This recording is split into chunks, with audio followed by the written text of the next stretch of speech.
return trip was not uneventful. An early grazing hippo was spotted and cautiously approached. We are the intruders in his domain and must act with discretion.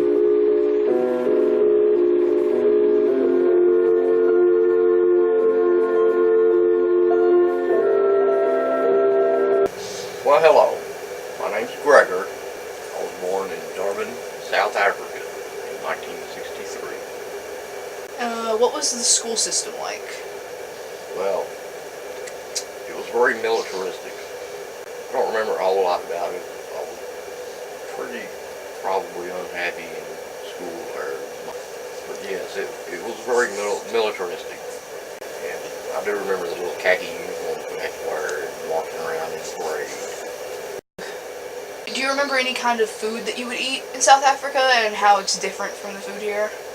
Well, my mother, being Scottish, she tended to generally cook more European style meals, and I remember eating what they called mutu put, which was a bready kind of a pudding dish. That was the only place I ever got it was at my nanny's house. So, why did your family decide to leave South Africa? They left under political duress, you might say. It was politically motivated to leave the country. And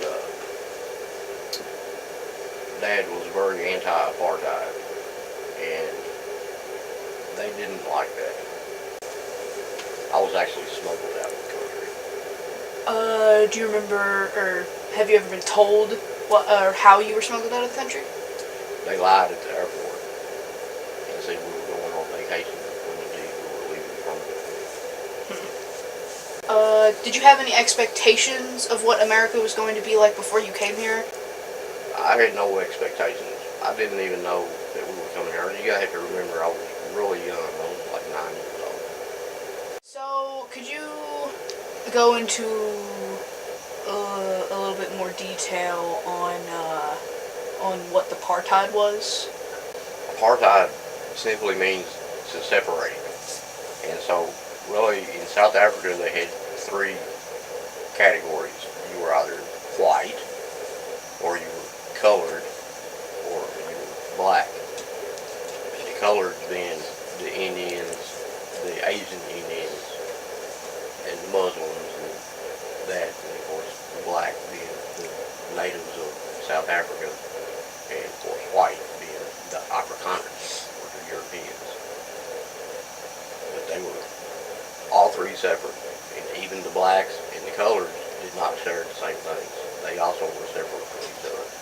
So your father left the country because he didn't agree with these, the teaching standards. He wanted to integrate black athletes into the South African national team.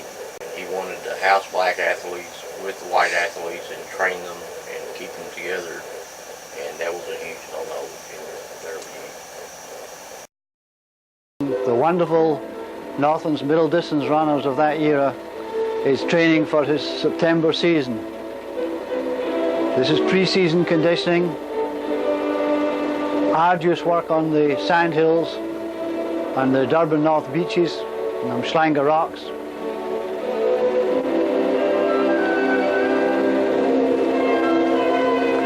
Building up the stamina and strength which are going to be necessary when the competitive season arrives. Could you describe the differences between Africa and when you moved to Scotland? In South Africa, there was no TV. TV was illegal in South Africa. And so, one of the things I do remember about being in Scotland was the TVs, which were pay TVs. And you rented your TV from the government, and so you had to put money in it to get time to watch. And so we would always clamor around for some tames put in there so we could watch Tom and Jerry. And the other TV show that we watched as a child in Scotland was Doctor Who, the original ones. And so the fact that TVs were there was amazing to me because I had not seen a TV before that. Do you have any other clearer memories of your childhood in South Africa? I can remember my mother and father having a big party, and the reason for the party was everybody gathered around my dad's shortwave radio, and we actually listened to the moon landing on the radio, and it was a big to-do. Of course, again, there were no TVs in South Africa, so it was a pretty big to-do to sit around and listen to the moon landing on shortwave radio. So, how did you, whenever you came to America, end up in Owensboro? My father went to Western and got his doctorate and was teaching at Western part-time.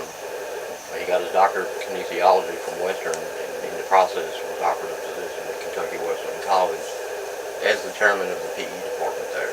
That's how we ended